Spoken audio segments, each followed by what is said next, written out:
esta clase continuamos con el tema de estadística computacional. Esta clase corresponde al tema de la regresión lineal. Como vimos anteriormente, los ejercicios que se han realizado han sido para analizar un análisis de varianza con un factor, con dos factores. También se han visto las pruebas T. Esta es para analizar dos variables. Si ya queremos analizar más de dos variables, utilizamos el análisis de varianza que se ha venido trabajando en las semanas anteriores. En esta semana se va a estar trabajando la parte de regresión lineal. Acá se va a explicar los conceptos básicos de regresión lineal y al final del video se va a realizar un ejercicio. El ejercicio siempre va a estar basado en el análisis que tiene Excel para que se puedan seguir trabajando con esa herramienta. Muy bien, tenemos la regresión lineal. Acá aparece este señor que tiene como nombre Francis Galton. Él fue un antropólogo y meteorólogo británico y es el responsable de la introducción de la palabra regresión. Él mostró que si Y es igual a la estatura de los hijos, entonces X va a ser igual a la estatura de los padres. Si analizamos estas dos variables acá, podemos verificar que X es una variable independiente, porque los padres no dependen de los hijos. Y Y, en este caso, sería una variable independiente, que depende de los padres en cuanto a la estatura. Y eso es lo que se quiere verificar en el ejercicio o con el tema de regresión lineal. La regresión lineal trabaja en base a dos variables. De estas variables se deben determinar cuál es la independiente y cuál es la dependiente para poder pronosticar en el próximo ejercicio qué pasaría en ese próximo ejercicio si influye la variable independiente sobre la dependiente. Eso es lo que se va a verificar en el ejercicio que se hará más adelante. El método de análisis llamado análisis de regresión investiga y modela la relación entre una variable Y dependiente en función de otras variables de predicción X. Puede haber X1, X2, X3 y así sucesivamente. Y esto se hace a través del método de mínimos cuadrados, que este método automáticamente lo proporciona el paquete estadístico de Excel. Como vemos en la gráfica, vemos una recta que tiene una tendencia de forma hacia arriba, ¿verdad? Y también vemos en esa gráfica, vemos una ecuación.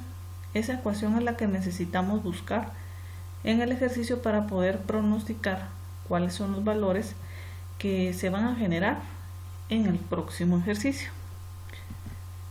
El método de mínimos cuadrados es una recta que mejor se ajusta, así se puede determinar, pero en realidad es una línea recta que es la mejor aproximación del conjunto de datos dado.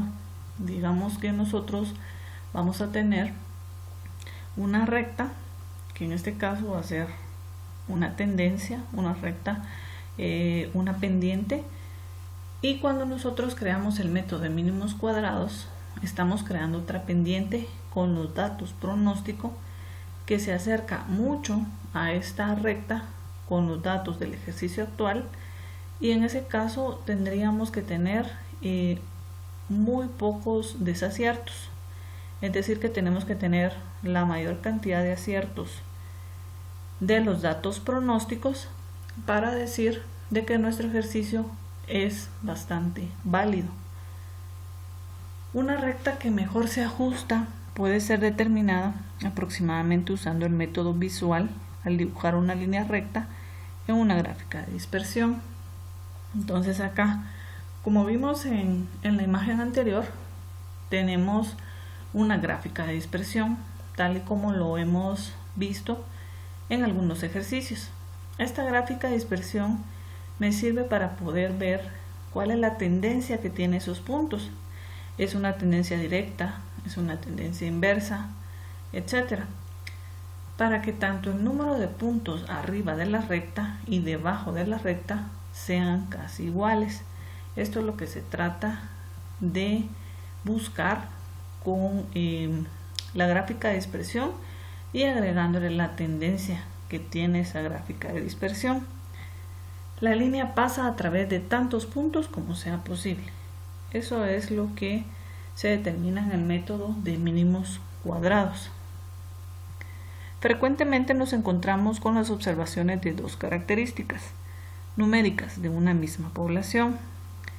Desde luego, las características pueden o no ser dependientes. Decimos que dos características son dependientes si al conocer el valor de una de ellas podemos predecir el valor de la otra. Entonces, ¿la regresión para qué me sirve? La regresión me sirve para esto, para verificar si una variable es dependiente de la otra, y de la misma forma como una sube, la otra también puede subir, o de la misma forma como una baja, la otra también puede bajar. Tenemos un ejemplo. En el primer ejercicio que se trabajó en este curso, vimos el ejemplo de los bebés y acá lo volvemos a ver.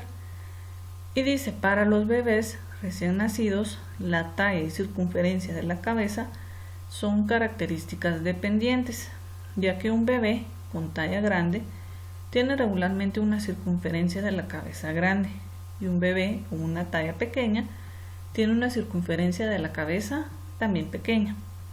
En ese momento que determinamos esta característica, nos damos cuenta que las variables son dependientes una de la otra. Los elementos de la regresión lineal son los siguientes.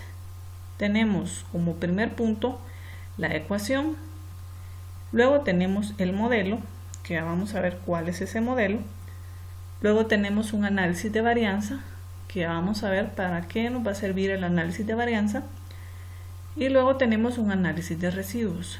Todo lo que está acá me sirve para poder crear la regresión lineal sobre el conjunto de datos.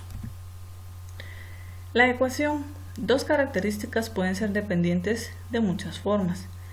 El tipo de dependencia lo representamos generalmente por medio de una ecuación y en algunos casos especiales escribiendo una de las características en función de la otra, que es lo que necesitamos hacer en los ejercicios de regresión.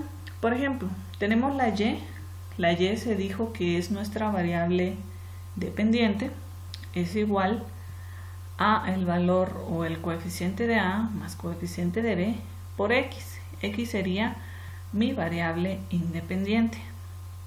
Luego tenemos que también esta ecuación puede tener un coeficiente más o puede tener un valor más. En este caso tenemos el valor de c.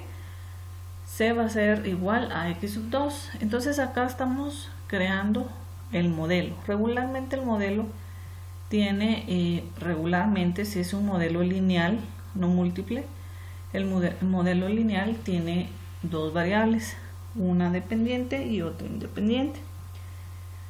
Y por lo general vamos a tener dos coeficientes, tal y como aparecen acá, a y b. El modelo. Medimos el grado de dependencia lineal entre dos características evaluando en una muestra de la población la estadística conocida como coeficiente de correlación, que es el mismo coeficiente que hemos venido trabajando hasta el día de hoy. Acá también lo vamos a estar trabajando y vamos a ver para qué me sirve ese coeficiente.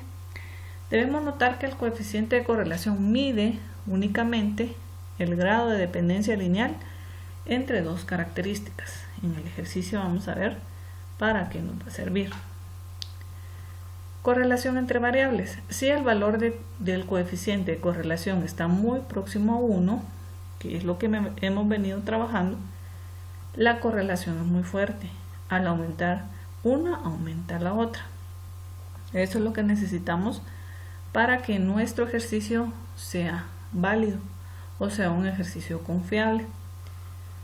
Y al contrario, si el valor del coeficiente de correlación está lejos de 1, próximo a 0, no existe correlación entre las variables, tal y como lo hemos trabajado.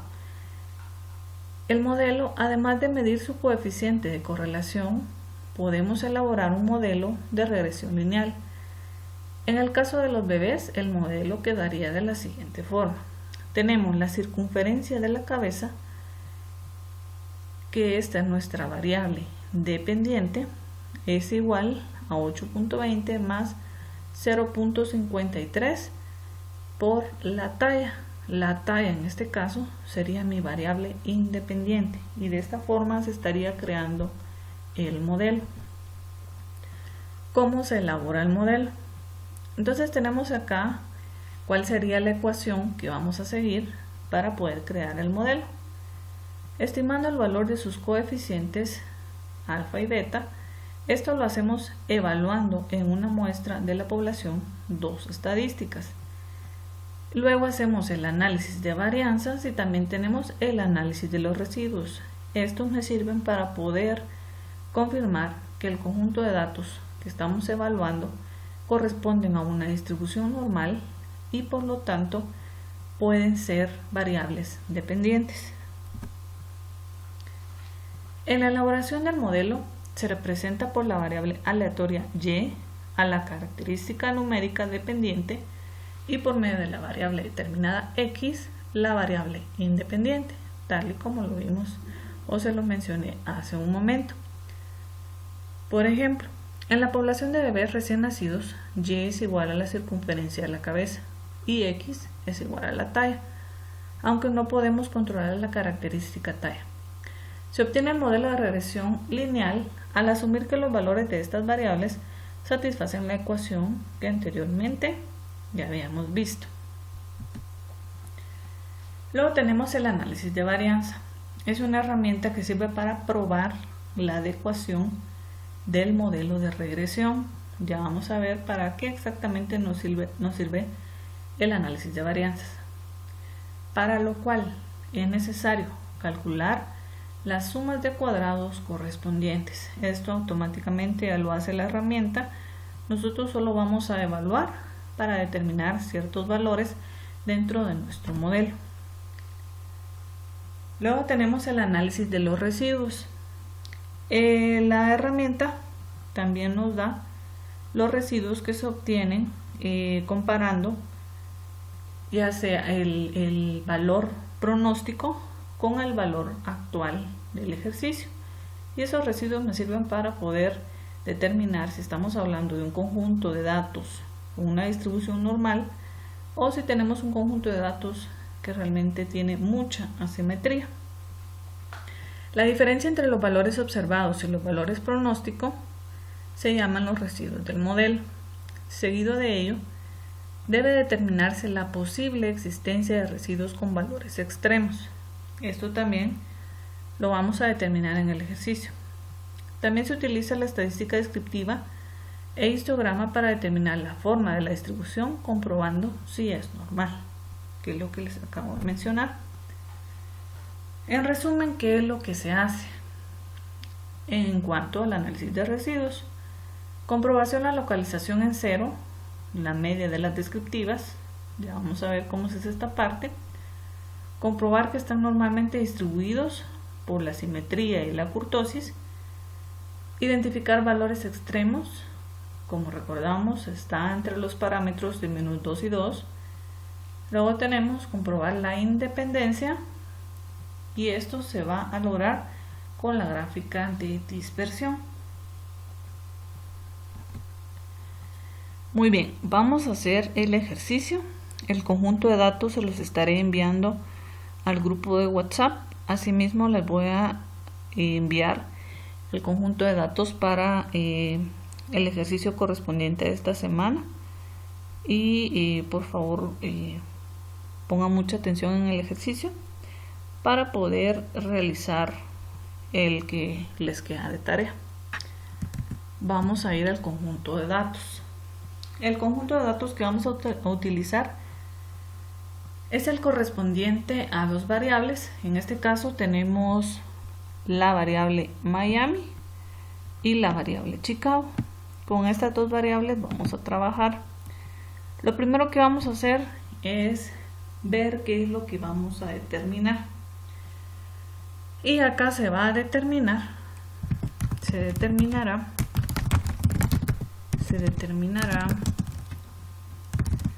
si el precio de, en este caso sería del capullo de rosa, el precio del capullo de rosa de Miami influye sobre el precio del capullo de rosa de Chicago.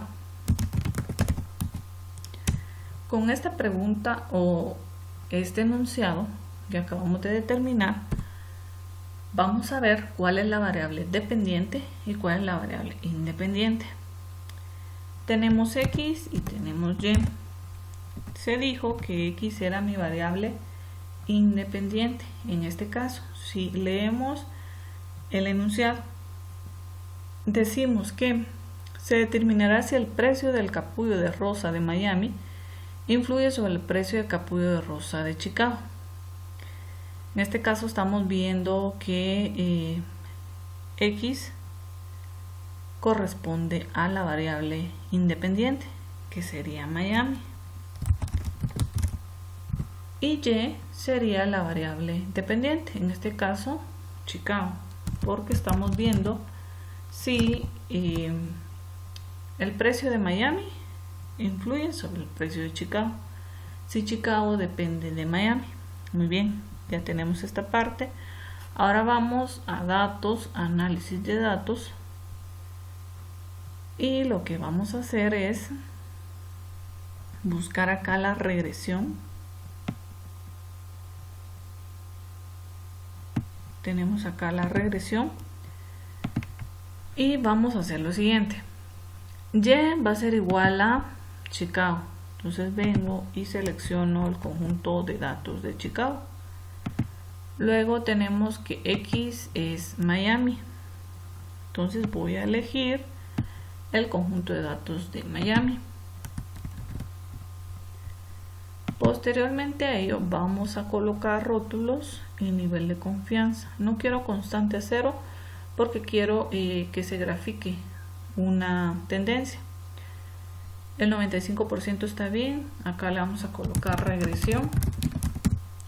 Vamos acá a colocarle chequecito a los 4, aunque en realidad no nos van a servir todos, pero los vamos a dejar acá como referencia. Muy bien, entonces acá ya tengo mi regresión. Lo primero que voy a hacer en la regresión es determinar el coeficiente de correlación. ¿Sí? En este caso acá tengo el coeficiente de correlación, que es igual a 0.83. 0.83 está cercano a 1, entonces decimos que este ejercicio tiene una fuerte correlación. Entonces lo voy a colocar acá, fuerte correlación. Si determinamos que el ejercicio tiene fuerte correlación, quiere decir que la regresión va a ser bastante aceptable. Si este fuera menos al 0.5, entonces decimos de que no tiene fuerte correlación o no tiene correlación, y en realidad de nada nos serviría hacer la regresión porque no vamos a tener un modelo aceptable o válido para el ejercicio, pero en este caso sí. El siguiente paso que vamos a realizar es el siguiente.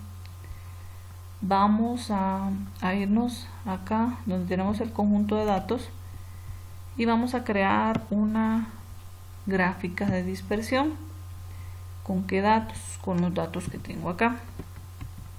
Selecciono los datos, insertar, me voy a la gráfica de dispersión y creo mi gráfica.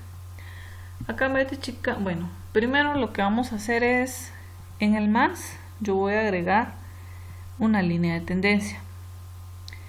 Luego, en la parte donde dice diseño rápido, voy a buscar el que dice fx. ¿Para qué? Porque fx de una vez me va a dar la ecuación que yo necesito. Por eso es que lo voy a hacer de esa manera. Para que quede un poco mejor, le voy a quitar la leyenda acá y quedaría de esta manera. En vez de Chicago le voy a colocar gráfica de dispersión.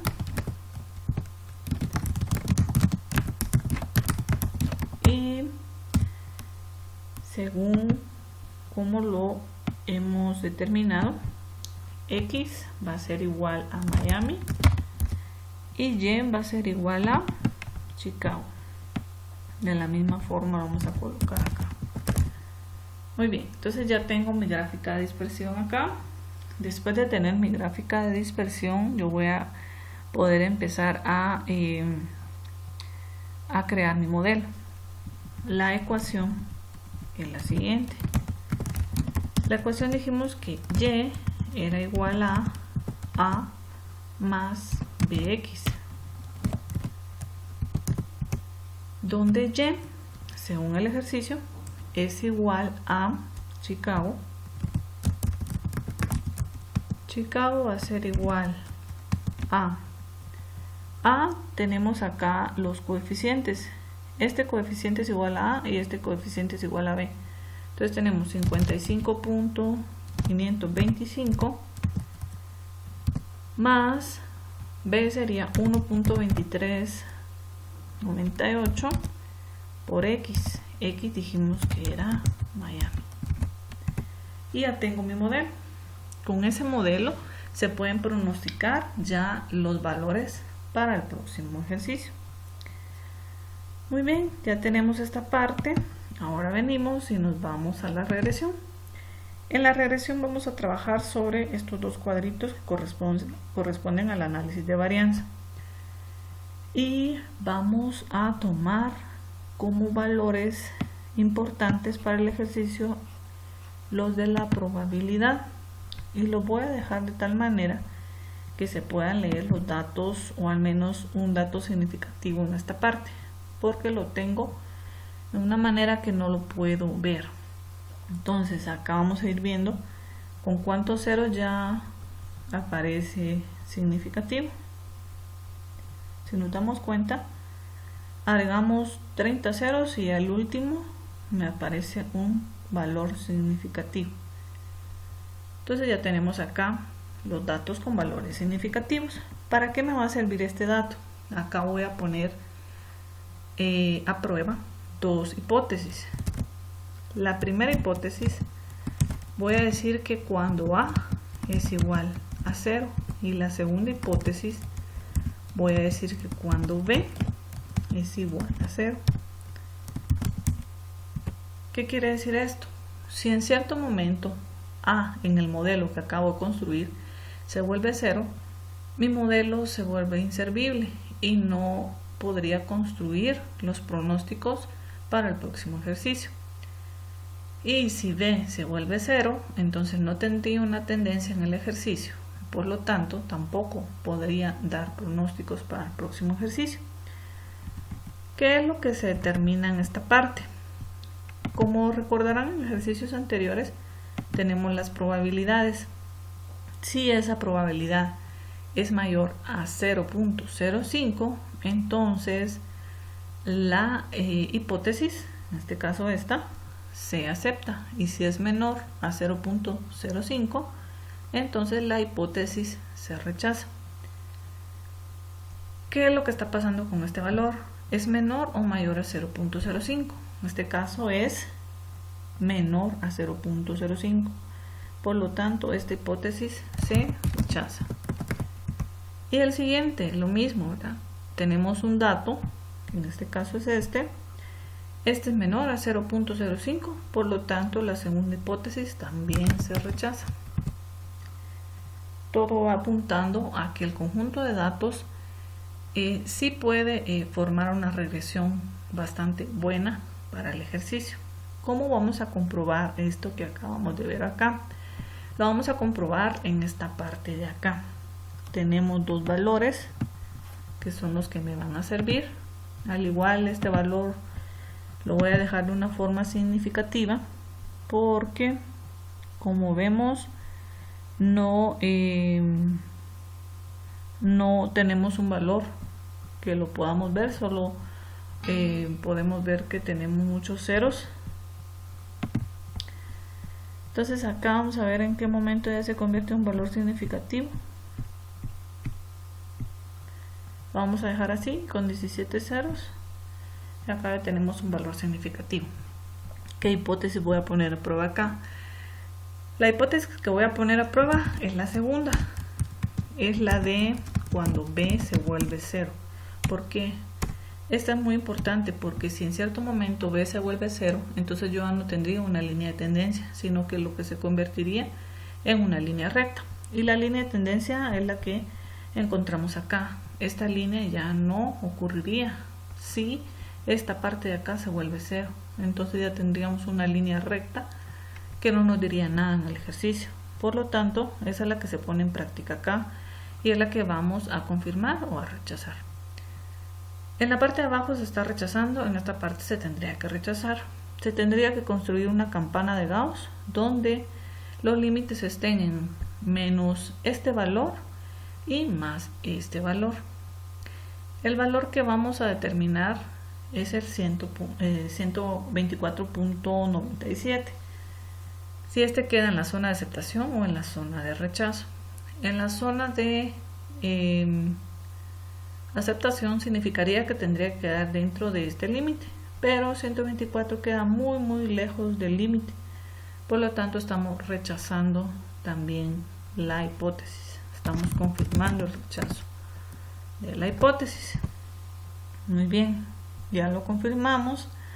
Ahora nos vamos a ir a ver los datos que aparecen acá abajo.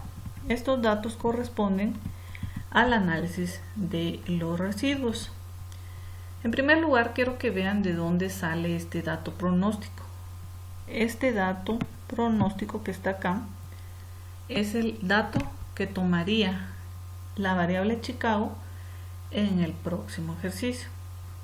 ¿Cómo lo podemos obtener?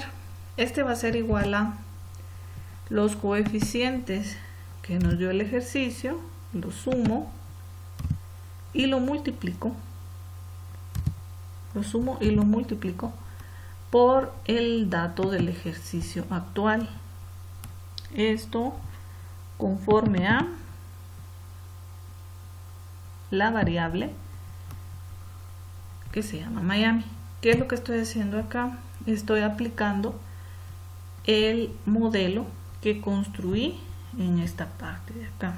Nosotros acabamos de construir un modelo que es el que está acá. 55 más 1.23 por la variable que tiene Miami. Es lo mismo que se está haciendo en esta parte de acá. Entonces este corresponde al dato pronóstico. Eso para todos los que están acá abajo. Luego los residuos, ¿de dónde salen? Los residuos salen de restar este valor pronóstico menos el valor de Chicago de este ejercicio. Este es el valor de Chicago de este ejercicio y acá tenemos el valor residuo que recibe este conjunto de datos en el próximo ejercicio. Es decir, que esta es la diferencia que vamos a obtener entre lo que se pronostica el próximo año, por ejemplo, con lo que está ocurriendo este año. Muy bien, más adelante o en un momento vamos a ver para qué nos van a servir estos valores de residuos estándares. Después de que ya tenemos esta parte, vamos a tomar los residuos y vamos a realizar una estadística descriptiva. Entonces vamos a análisis de datos, acá estadística descriptiva. ¿Sobre qué valores? Sobre los valores de los residuos. Copiamos los residuos, rótulos en la primera fila. Voy a colocar estadística descriptiva. Luego acá chequecitos en los 4 y aceptar. Entonces ya tenemos acá nuestra estadística descriptiva. ¿Qué es lo que vamos a hacer acá? Este dato lo vamos a dejar que pueda ser entendible.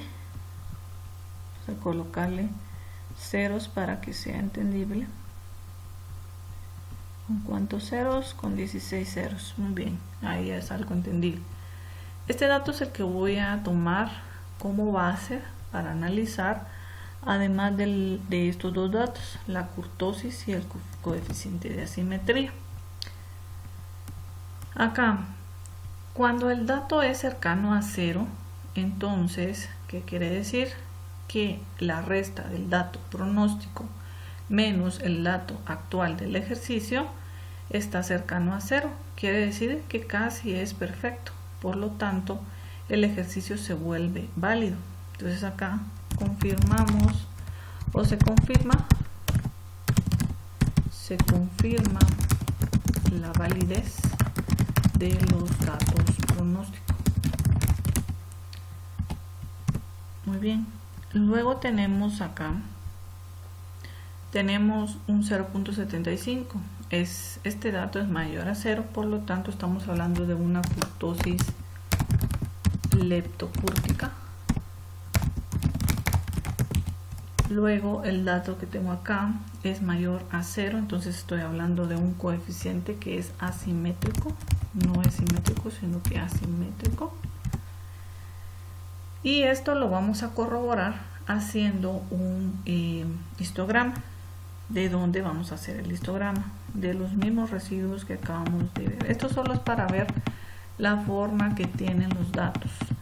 Los datos que deberían arrojarnos los datos pronósticos deberían ser datos normales, es decir, que tengan una apariencia de una campana de Gauss simétrica. Y eso es lo que vamos a determinar acá. Entonces, por eso estamos evaluando estos datos, para ver qué está pasando realmente con el conjunto de datos, si corresponde a un conjunto de datos normalmente distribuido o realmente no tiene esa forma. Entonces acá vamos a colocar histograma, vamos a colocar estos dos y aceptar. Entonces tenemos acá nuestro histograma. ¿Qué forma tiene? Sí, tiene una kurtosis leptocúrtica y sí tiene una simetría porque no tiene la misma forma de este lado que este lado. Acá tenemos unas barras más pequeñas. Estamos comprobando que pareciera que es una distribución normal, pero tiene algunos datos que están deformando la gráfica. ¿Dónde encuentro esos datos? ¿O cuáles serían esos datos? Dentro de estas tres columnas que tengo acá con datos, vamos a irnos a la última columna, que esta columna lo que va a determinar son los residuos estándares o mis datos estandarizados. Y en los datos estandarizados, como vimos anteriormente, lo que buscamos son los valores que están entre el rango de -2 y 2, que serían mis datos extremos. Acá encontré un dato extremo. Vamos a ver cuántos datos extremos hay. Tengo uno. Vamos a seguir verificando a ver cuántos datos extremos tengo. Luego tengo otro, sigo buscando y por último tengo otro. Entonces acá estaría concluyendo: se tienen tres datos extremos. En este caso, en su ejercicio, coloquen acá los datos o los valores de los datos extremos. Yo lo voy a dejar así. Ustedes van a colocar los valores de los datos extremos. Se tienen tres datos extremos, lo cual confirma la asimetría del histograma. Como son tres datos extremos, no son muchos, son pocos datos extremos. Bueno, son pocos datos atípicos. Son pocos datos atípicos, por lo tanto, estamos en una distribución de datos aparentemente normal. Ya tenemos una conclusión. Muy bien, ya tenemos esta parte, ya hicimos esta parte de acá arriba. Ahora bien, vamos a ir a verificar el último dato y sería el r cuadrado. Tenemos un 0.69 de r cuadrado, que quiere decir si ese dato es igual que el coeficiente de correlación, si es arriba de 0.5, decimos que estamos hablando de una regresión confiable, y si es abajo de 0.5, estamos hablando de un conjunto de datos que sus valores pronósticos son no confiables. En este caso se confirma la confiabilidad de los datos para el modelo, ¿sí? Porque tiene un 0.69, y acá solo nos quedaría agregar una conclusión, y la conclusión es la siguiente: el precio de los capullos de rosa de Chicago, el precio de los capullos de rosa de Miami influyen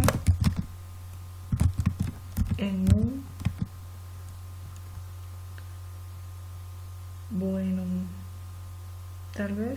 tal vez no sería de esa forma, sino que vamos a decir que el precio de los capullos de rosa de Chicago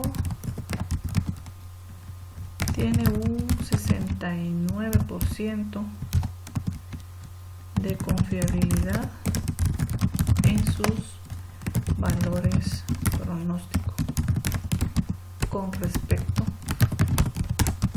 a los precios de capullo de rosa de Miami. Y con esto estaríamos concluyendo el ejercicio. Esto básicamente lo hacemos para comprobar qué tanta dependencia tiene una variable sobre la otra.